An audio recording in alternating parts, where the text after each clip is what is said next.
90편 하나님의 사람 모세의 기도. 하나님, 주님은 대대로 우리의 안식처이셨습니다.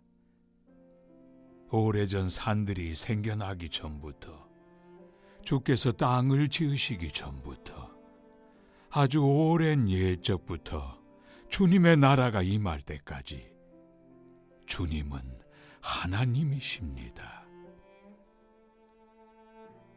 우리를 흙으로 돌려보내지 마소서.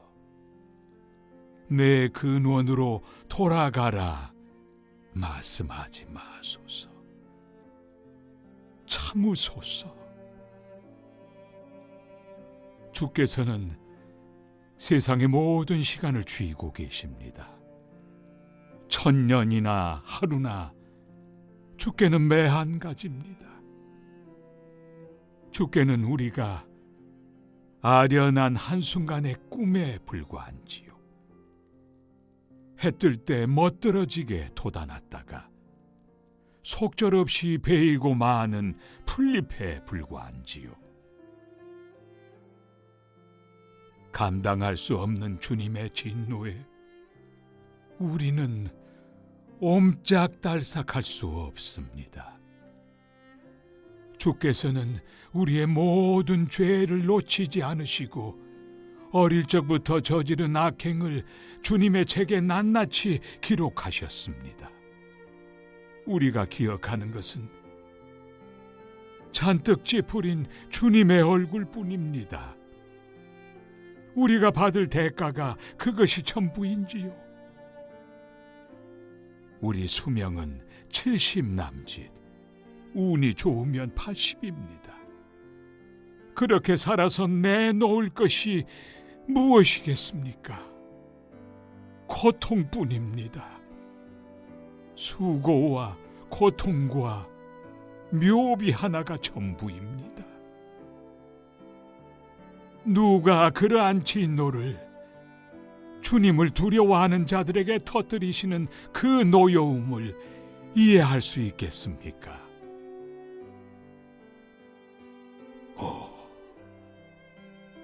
우리에게 제대로 사는 법을 일러주소서. 지혜롭게 잘 사는 법을 가르쳐 주소서. 하나님, 돌아오소서. 언제까지 기다려야 합니까? 이제는 주님의 종들을 온유하게 대해 주소서. 새벽에 깨어 주님의 사랑에 놀라게 하소서. 그러면 우리가 종일토록 기뻐 뛰며 춤추겠습니다. 지금까지 힘든 나날을 주신 만큼 이제 좋은 날도 주소서.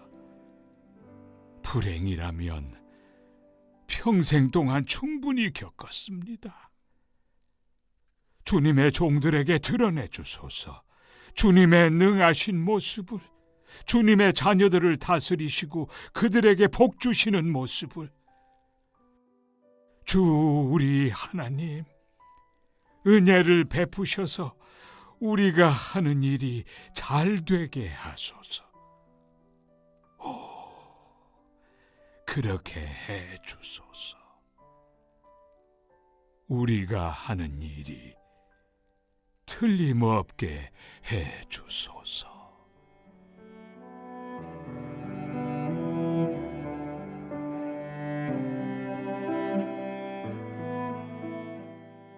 시편 90편은 모세의 시로 가장 오래된 시편이며 제4권의 첫 시입니다.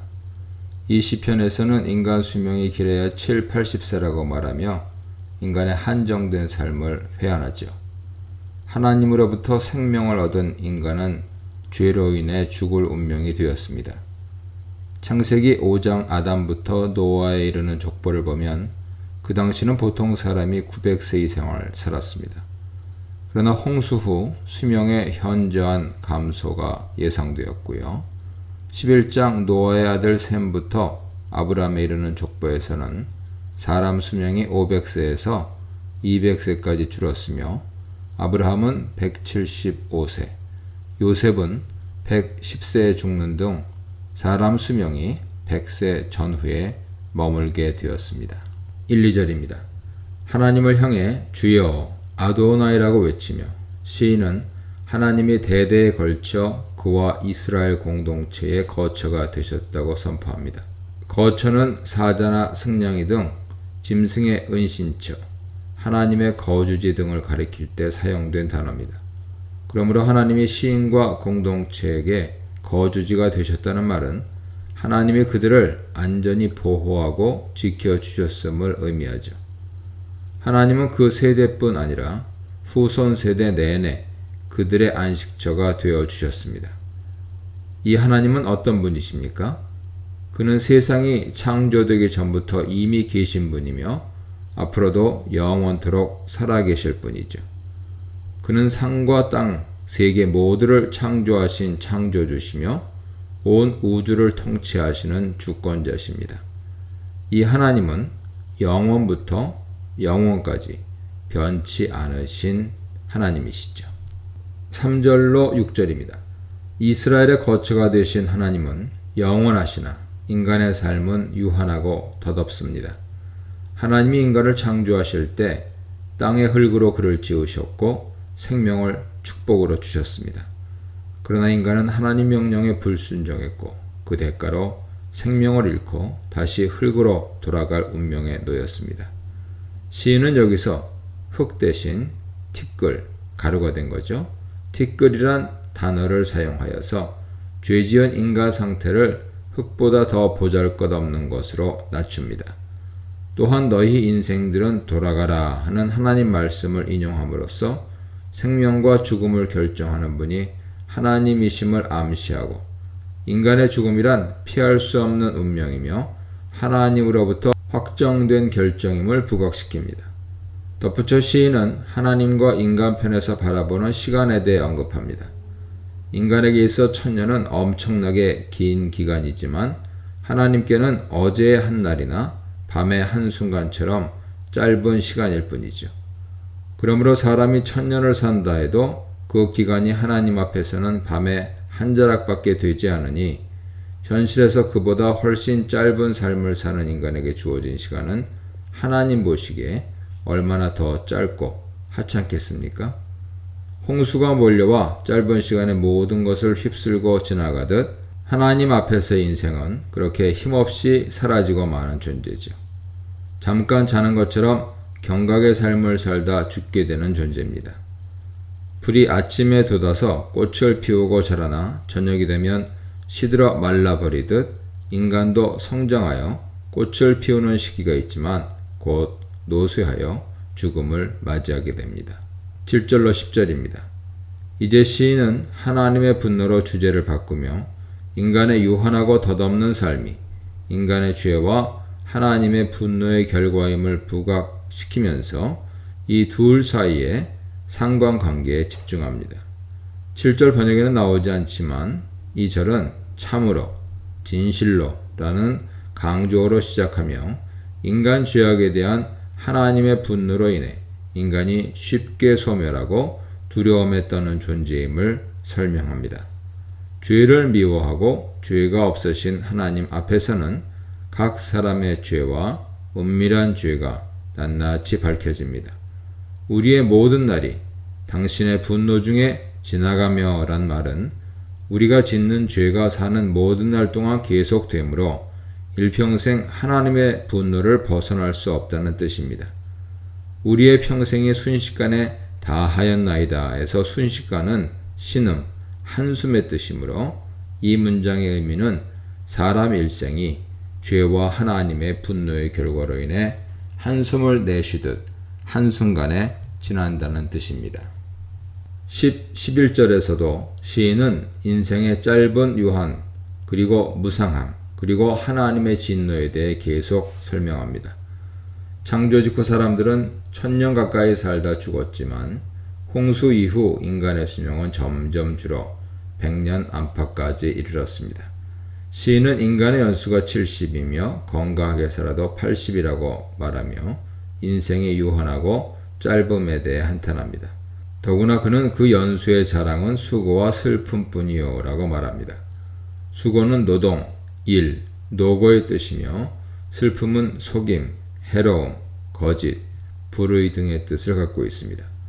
물론 수고와 슬픔이 인생의 전부는 아니지만 지금 시인은 죄를 저지르는 인생과 노고와 고뇌에 초점을 맞추고 있기 때문에 기쁨과 즐거움을 언급하지 않습니다. 더구나 이렇게 고난으로 차 있는 인생은 새가 날아가듯 신속하게 지나가니 허무하기 짝이 없습니다. 11절로 17절입니다. 시인은 덧없는 인생과 하나님 도여움 앞에 주저앉지 않고 이를 직시하며 하나님께 지혜를 구합니다. 사람은 하나님의 분노의 능력과 두려움, 즉 인간 죄에 대한 하나님의 분노가 미치는 영향력을 제대로 알 수 없습니다. 이런 상황에서 하나님께 우리의 남은 날을 계수하도록 가르쳐달라는 시인의 간구는 몇 살에 죽는지 알려달라는 말이 아니라 인간의 삶이 유한하며 덧없고 빠름을 제대로 인지하게 해달라는 간청입니다. 인간에게 주어진 현실을 피하지 않고 받아들이는 것이 지혜로운 마음의 첫걸음이죠. 전도서에서 전도자는 해 아래 사람의 수고는 헛되고 바람을 잡는 것과 같다고 누누이 강조합니다. 그러나 그는 그런 현실을 파악하는 것으로 끝나지 않고 이런 삶을 받아들이는 실용적인 방법으로서 먹고 마시며 낙을 누리라고 권면합니다. 이 권면은 자포자기하고 허랑방탕하게 살라는 뜻이 아니라 일하고 얻은 것을 만족과 감사함으로 또한 적정선에서 즐기라는 조언입니다. 전도서 1장 14절, 11장 9절 참조하세요. 이제 시인은 하나님의 긍휼을 회복시켜 주시길 간구합니다. 돌아오소서라는 기도는 분노로 멀어진 하나님이 시인과 공동체에게 돌아와 긍휼을 베푸시기를 요청하는 기도입니다. 언제까지니까? 라는 질문에서는 하나님의 분노가 크고 지속되어 있음을 알 수 있습니다. 시인은 하나님 앞에서 죄를 지은 그의 공동체가 여전히 하나님을 섬기는 종, 하나님의 성도임을 상기시킵니다. 수고로운 삶 속에서도 성도가 여전히 소망을 품을 수 있는 것은 하나님의 인자를 구할 수 있기 때문이죠. 시인은 만족과 기쁨을 자기 자신이나 다른 것에서 찾지 않습니다. 오직 아침마다 하나님의 인자가 함께하여 평생 만족하고 즐거워 외치며 기뻐하기를 바랍니다. 시인은 참된 기쁨과 행복의 원천이 하나님이심을 잘 알고 있으므로 고통과 재앙의 나날들을 구원의 기쁨으로 바꿔주시길 하나님께 구합니다. 덧붙여 하나님이 베푸신 기쁨이 그들 세대만이 아니라 대대에 나타나기를 고대합니다. 나의 주를 뜻하는 호칭인 아도나이로 기도를 시작한 시인은 다시 같은 호칭을 부르며 기도를 맺습니다. 그와 이스라엘 공동체가 행한 일을 하나님이 견고하게 해주심으로써 은총을 나타내시길 시인은 기대합니다. 그는 우리의 손이 행한 일을 2번 반복하여 일의 직접적인 주체가 자신들임을 강조하면서도 그 일이 무엇인지 구체적으로 언급하지는 않습니다. 확실한 것은 인생이 행하는 일을 하나님이 간섭하여 견고하게 해주시지 않으면 제대로 결과물을 얻을 수 없고 헛되이 끝나게 된다는 점이죠. 인간이 덧없는 세월 속에 행하는 모든 일에 하나님의 긍휼과 친절이 필수라는 점입니다. 한편 17절 강구는 1절 선포와도 연결됩니다. 과거부터 현재까지 하나님이 시인과 이스라엘 공동체의 영원한 거처가 되어 주셨듯이 앞으로도 계속해서 영원한 거처로 남아주시길 바라는 염원이 함축되어 있습니다. 이 문단에서는 영원한 우리의 거처이신 하나님 앞에서 숨을 수 없는 인간, 하나님을 인정하는 지혜로운 인간에 대해 묵상해 보시기 바랍니다.